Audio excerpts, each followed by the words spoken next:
تثلیث کے اقانیم کا تعلق خدا کے ساتھ، لیکن مسیح کا انسان سے تعلق مختلف ہے۔ صحیح، بہت شکریہ۔ بے شک اس آیت کے بارے میں بے شمار سوالات ہیں، ہمیں بہت سے سوالات موصول ہوتے ہیں کہ اس نے خدا کو کیسے اپنے خدا کے طور پر بلایا، پھر بھی آپ بے کہتے ہیں شک کہ مسیح خدا ہے۔ بالکل، وہ کبھی نہ مرتا اگر وہ مجسم نہ ہوتا۔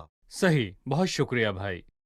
بھائی یوسف، میں پوچھنا چاہوں گا کہ آپ ہمیں ان کلمات کی فہرست دیں گے جو مسیح نے صلیب پر کہے؟ جیسا کہ میں نے پہلے کہا، متی اور مرکز نے ایک کلمے کے علاوہ کسی کلمے کا ذکر نہیں کیا جو درمیان میں ہے، جس کے بارے میں ابھی ہم نے بات کی ہے۔ لوکا اور یوحنا نے 3 کلمات کا ذکر کیا۔ پہلا کلمہ لوکا میں ہے، اے باپ انہیں معاف کر۔ دوسرا کلمہ مقدسہ مریم سے کہا گیا، عورت یہ تیرا بیٹا ہے، اور اس نے شاگردوں سے کہا، دیکھ یہ تیری ماں ہے۔ صحیح، اور لوکا کے 23ویں باب کے مطابق تیسرا کلمہ توبہ کرنے والے ڈاکو سے کہا گیا، اور اس سے یسوع نے یوں کہا کہ میں تجھ سے سچ کہتا ہوں تو آج ہی میرے ساتھ فردوس میں ہوگا۔ یہ تیسرا کلمہ تب کہا گیا جب تھوڑی روشنی تھی، اور اس کے بعد تاریکی کے 3 گھنٹوں میں اس نے اختتام تو کیا نے اور مجھے کہا، کیوں چھوڑ اے دیا؟ میرے خدا، اے میرے خدا، تو نے مجھے کیوں چھوڑ دیا۔ مسیح کو گناہ گاروں کے نمائندہ کے طور پر پیش کیا گیا، اور پھر یوحنا کے 5ویں باب کی 19ویں آیت میں 5واں کلمہ میں پیاسا ہوں، اور یوحنا 19 کے مطابق آخری کلمہ یہ تھا کہ مسیح نے کہا تمام ہوا۔ جیسا میں نے پہلے بھی ذکر کیا کہ اے میرے باپ، میں اپنی روح تیرے ہاتھوں میں سونپتا ہوں۔ صحیح بھائی یوسف، 49ویں آیت میں لکھا ہے، مگر باقیوں نے کہا ٹھہر جاؤ، دیکھیں تو ایلیا اسے بچانے آتا ہے یا نہیں۔ یسوع نے پھر بڑی آواز سے چلا کر جان دے دی۔ روح کو سونپنے کے معاملے میں یہ ہمیں مسیح کے بارے میں کیا بتاتا ہے؟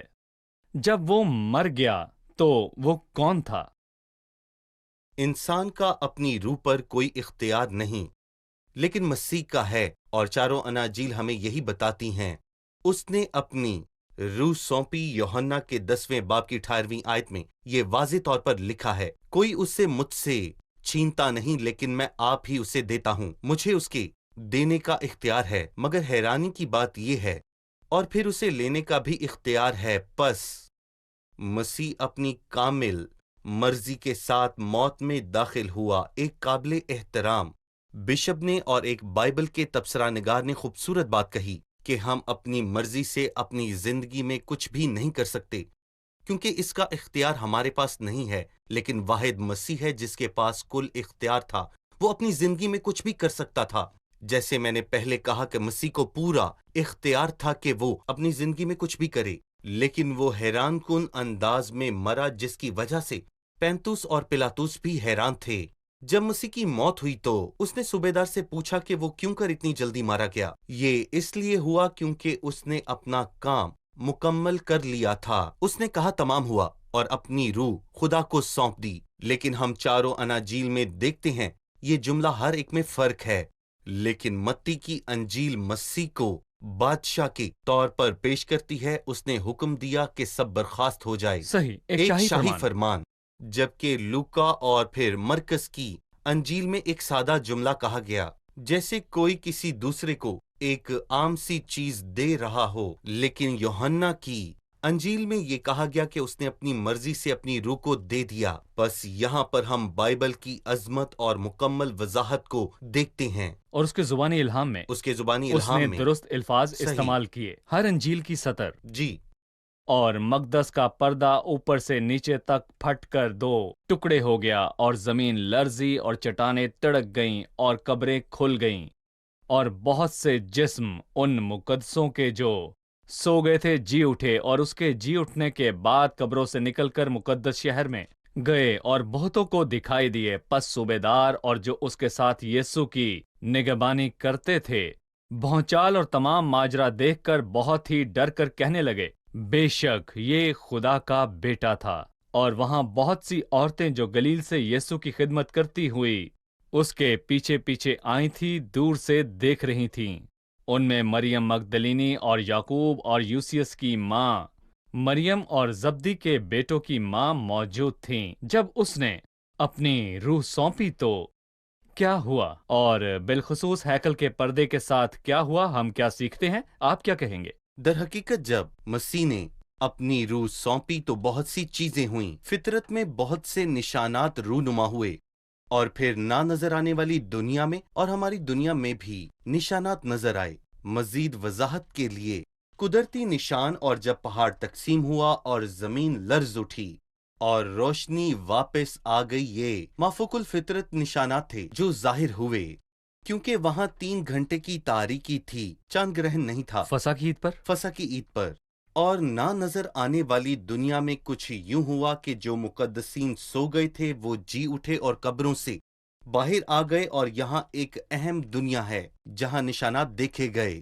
وہ جی اٹھنے کے بعد اپنی قبروں سے باہر نکل کر آئے تھے، اور آپ مجھ سے بہت حیران ہو کر یہ پوچھیں گے کہ یہ کیسی بات ہے، لیکن یہ بات بالکل سچ ہے۔ لیکن میں یہاں پر ایک بات اور کہوں گا کہ سب سے حیرت کن بات یہ تھی کہ ہیکل کا پردہ اوپر سے لے کر نیچے تک پھٹ گیا۔ یوسفس نے کہا کہ پردہ 1 ہاتھ چوڑا تھا، اور اسے چاک کرنے کے لیے 6 بیل ایک طرف اور 6 ہی بیل دوسری طرف ہوتے تو پھر شاید ان سے ہیکل کا پردہ چاک ہو جاتا۔ یہ ناممکن تھا، لیکن در حقیقت ایسا ہوا۔ در حقیقت جب قائن اپنی خدمت انجام دے رہا تھا، یہ شام کی قربانی کا وقت تھا، اور یقیناً وہ جلدی سے سردار قائن کو یہ بتانے گیا کہ ہیکل کا پردہ پھٹ گیا۔ مجھے لگتا ہے کہ اس نے کہا ہوگا کہ کسی کو کچھ نہ بتانا، ایک سوئی اور دھاگا لے کر اس کی مرمت کر، جیسے اس پردے کو کچھ ہوا ہی نہیں تھا، تاکہ مسیح کے الفاظ پورے ہوں کہ جب تم ابن آدم کو اونچے پر چڑھاؤ گے تو تم جانو گی کہ میں وہی ہوں، پر بہت دیر ہو گئی تمہارے اونچے پر چڑھانے کے بعد وہ مر گیا۔ جب وہ پردہ پھٹا تو وہ جان گئے کہ وہی خدا کا بیٹا تھا، اور یہ بھی کہ جب وہ مردوں میں سے جی اٹھا اور سپاہی آئے، اور جیسا کہ ہم 28ویں باب میں ہم دیکھیں گے کہ وہ جانتے تھے کہ یسوع ہی خدا ہے جو جسم میں ظاہر ہوا۔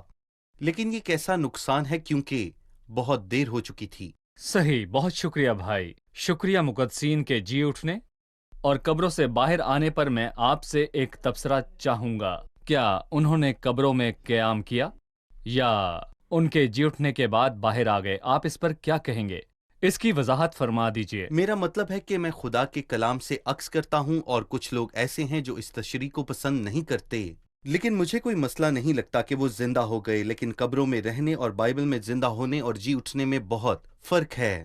اس نے ہمیں مسیح میں زندہ کیا ہے اور ہمیں اس کے ساتھ اٹھایا ہے۔ وہ اسی وقت زندہ ہو گئے جب مسیح نے اپنی روح سونپ دی، اور یہ بیان کرتا ہے کہ موت نے مسیح پر فتح نہ پائی، بلکہ اس نے موت پر فتح پائی۔ اور اس کا ثبوت یہ ہے کہ بہت سے مقدسین کے جسم سو گئے تھے لیکن قبروں سے باہر نہ آئے، بس مسیح باہر آیا۔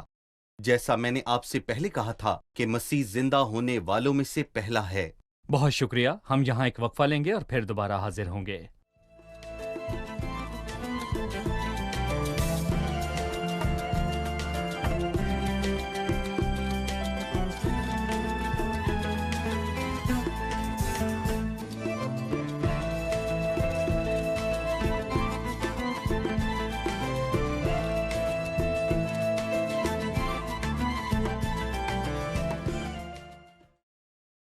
بھائی، ہمیں ایک تصور حاصل کرنے کی ضرورت ہے کہ وہ مصلوب ہونے والوں کے ساتھ ان کی موت کے بعد کیسا سلوک کرتے تھے، اور مسیح کی موت کے بعد انہوں نے اس کے ساتھ کیسا سلوک کیا۔ جی بھائی یوسف۔ انہوں نے مصلوب ہونے والوں کے جسموں کے ساتھ کیسا سلوک کیا تھا؟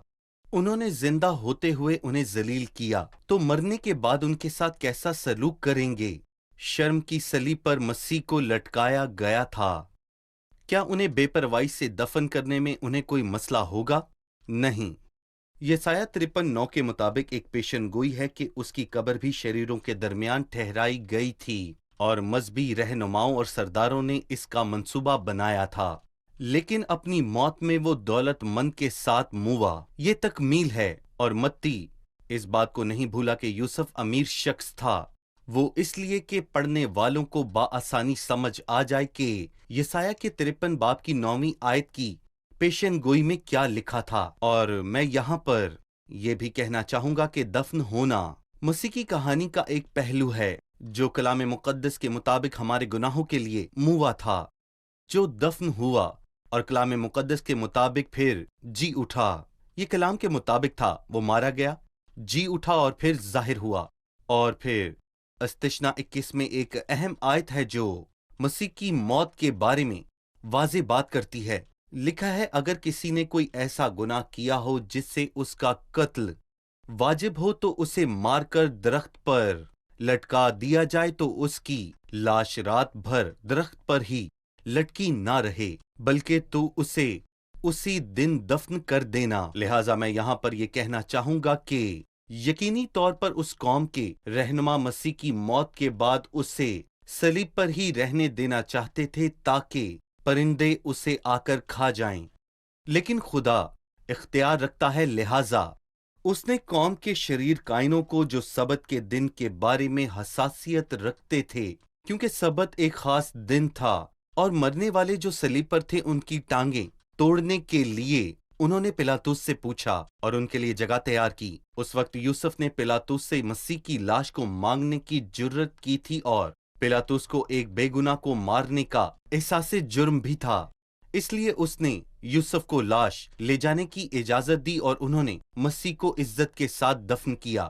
اور اس کے بعد کچھ یوں ہوا کہ یسوع مسیح کے جی اٹھنے کی اس حقیقت کو ثابت کرنے کے لیے انہوں نے اسے صحیح وقت پر اور اسے صحیح موقع پر عزت بخشی۔ اور اگر کسی کو سوراخ میں دفن کیا جاتا ہے تو ہم یہ کیسے جان پائیں گے کہ وہ مردوں میں سے زندہ ہو گیا ہے؟ لیکن اسے ایک چٹان کے اندر کھودی گئی قبر میں رکھا گیا، لیکن جو مر گیا تھا وہ اب جی اٹھا تھا۔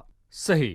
اس سے پہلے کہ ہم دفنانے کی کہانی اور قبر کے پہرے کی بات کریں، میں ایک شک کے بارے میں بات کروں گا کہ جو مرا وہ مسیح نہیں تھا بلکہ مسیح کی مانند کوئی اور تھا، کیونکہ اس موضوع پر بہت زیادہ بات کی جا رہی ہے اور یہ سوالات کا ایک معاملہ ہے اور کچھ اس کو نئے ایمانداروں میں شک پیدا کرنے کے لیے استعمال کرتے ہیں۔ ہمارے پاس کچھ اعداد و شمار ہیں جو یہ ثابت کرتے ہیں کہ جسے مصلوب کیا گیا تھا وہ کوئی اور نہیں تھا بلکہ وہ مسیح تھا، بلکہ جب پیشیوں کے وقت سے جب مسیح عبادت خانے میں کھڑا تھا اور کائفہ کے سامنے، ہنا، پلاطس اور ہیرودیس کے سامنے یہ ثابت کرتے ہیں کہ وہ واحد تھا، نیز صلیب پر چشمدید گواہ ہیں۔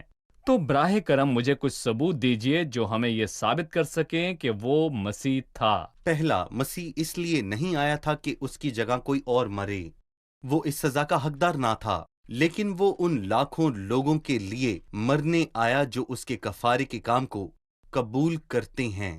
دوسری بات، اور یوحنا کے مطابق اس کی ماں وہاں موجود تھی۔ یہ ناممکن تھا کہ اس کی ماں اسے نہ پہچانے، لیکن ہزاروں سال بعد جو لوگ آئے وہ یہ کہتے ہیں کہ یہ اس کی مانند تھا۔ کیا سچ میں مسیح مرا تھا؟ جی ہاں، اس نے مکاشفہ کے پہلے باب کی 18ویں آیت میں یہ کہا کہ میں مر گیا تھا اور دیکھو عبدالآباد میں زندہ رہوں گا۔ یہ کوئی خیال نہیں ہے، پوری بائبل کی بنیاد اس کی موت اور جی اٹھنے پر ہے۔ پوری بائبل اس کی موت، دفنانے اور پھر جی اٹھنے کے بارے میں بات کرتی ہے۔ میرا کہنے کا یہ مطلب ہے کہ بائبل کے شروع سے لے کر آخر تک مسیح کی موت اور جی اٹھنے کا تذکرہ ہمیں ہر جگہ پر ملتا ہے۔ ہم جانتے ہیں کہ جب باغ میں مسیح کو گرفتار کیا گیا تو چاند پورا تھا۔ قمری مہینے کی 14 کا مطلب ہے کہ وہاں روشنی تھی اور ان کے پاس مشلیں تھیں، اسی لیے وہ اسے گرفتار کرنے آئے تھے۔ انہوں نے لے جا کر اس کی پیشیاں کی اور اس کی پیشیوں کے دوران یقیناً وہ جانتے تھے کہ مسیح کون تھا اور اس کے ساتھ ساتھ کہ صلیب پر کون تھا۔ اس نے اپنی ماں سے بات کی اور اس نے یوحنا سے بات کی، پس یہ ثابت کرتا ہے کہ وہی مسیح تھا، اس میں کوئی شک و شبہات کی بات نہیں۔ بائبل مقدس نے یسوع کے صلیب پر ہونے کے چشمدید گواہوں کے بارے میں واضح طور پر درج کیا ہے۔ وہاں پر بہت سی عورتیں تھیں، حتیٰ کہ چشمدید گواہوں کے نام بھی درج ہیں۔ یہ کہا گیا کہ یہ یسوع کی لاش تھی۔ تمام شواہد اس حقیقت پر زور دیتے ہیں کہ وہ مرا۔ شیطان صلیب سے نفرت کرتا ہے کیونکہ اس میں اسے کھینچنے کا ایک بھید پایا جاتا ہے۔ صلیب پر اس کو کھینچا گیا، لہٰذا شیطان جھوٹی اور جعلی خبریں نشر کر رہا ہے کہ صلیب پر مرنے والا مسیح نہیں تھا، جبکہ پوری بائبل کی بنیاد اس حقیقت پر ہے کہ مسیح ہم سب کی خاطر صلیب پر مارا گیا تھا۔ آپ نے مسیح کی تدفین کا حوالہ دیا جو عزت سے ہوئی۔ وہاں ایک شخص تھا جس کا نام ارمیتیا یوسف تھا۔ صحیح۔ وہ بہت امیر شخص تھا، اسی شخص نے تدفین میں اس کو عزت دی۔ آپ نے ہمیں پہلے بتایا کہ مسیح کی زندگی میں 2 یوسف تھے، ایک پیدائش کے وقت، ایک موت کے وقت، ایک غریب تھا اور ایک امیر۔ آپ ان کے درمیان موازنہ پیش کیجیے۔ مسیح کی پوری زندگی میں دو یوسف ہیں۔ پہلے نے اسے اس کی پیدائش پر قبول کیا تھا، وہ مریم کا وہ شوہر مریم کا تھا۔ منگیتر تھا۔ جی بالکل صحیح کہا۔ اور کماری سے پیدا ہونا ماں مریم کی طرف اشارہ کرتا ہے، لہٰذا پہلے مسیح کے جسم میں آنے پر اس سے قبول کیا وہ غریب یوسف تھا جو بڑھائی کا کام کیا کرتا تھا۔ گویا وہ اس بچے کو قبول کرتے ہوئے کہہ رہا ہے کہ وہاں پر اس کے لیے بہت زیادہ غربت انتظار کر رہی ہے، اور مجھے یہ افسوس ہے کہ ہم جانوروں کی چربی میں پیدا ہوئے اور یہ آغاز ہے، اور ابھی بھی تمہیں بہت سی غربت کا سامنا ہوگا۔ ہم جانتے ہیں کہ مسیح نے 33 سالہ زندگی کیسے گزاری۔ اس کی زندگی کے اختتام پر اور اس کے مرنے کے بعد یوسف جو امیر شخص تھا، جیسا کہ متی کے 27ویں باب میں لکھا ہے، اس نے اسے قبول کیا۔ گویا وہ اس سے یہ کہنا چاہتا ہے کہ بہت سی عزت اور جلال تیرا انتظار کر رہے ہیں، کیونکہ تو قدرت اور جلال سے بھرا ہوا خدا ہے، لیکن خدا تجھے مردوں میں سے زندہ کرے گا اور بلندی پر پہنچا دے گا، اور تو آسمانی مقاموں پر داہنے ہاتھ بیٹھے گا، اور جلد اس دنیا پر جلال کے ساتھ آئے گا، اور ہر ایک گھٹنا تیرے آگے جھکے گا، خواہ وہ خوشی سے جھکے یا مجبوری سے۔ اور یہ عظمت ہے جو اس کا انتظار کرتے ہیں۔ جب وہ آسمانوں پر اپنے جاہو جلال کے ساتھ آئے گا تو ہم سب ہوا میں اڑ کر اس کا استقبال کریں گے۔ خداوند آپ کو برکت دے بھائی، ہمارے پاس ابھی بھی قبر کی رکھوالی والا حصہ باقی ہے، لیکن ہم اس جی اٹھنے اور پرمسرت موضوع کے ساتھ اگلی قسط تک ملتوی کرتے ہیں۔ آئیے مہمانوں سے رائے جانیں۔ آج کے پروگرام سے آپ نے کیا سیکھا؟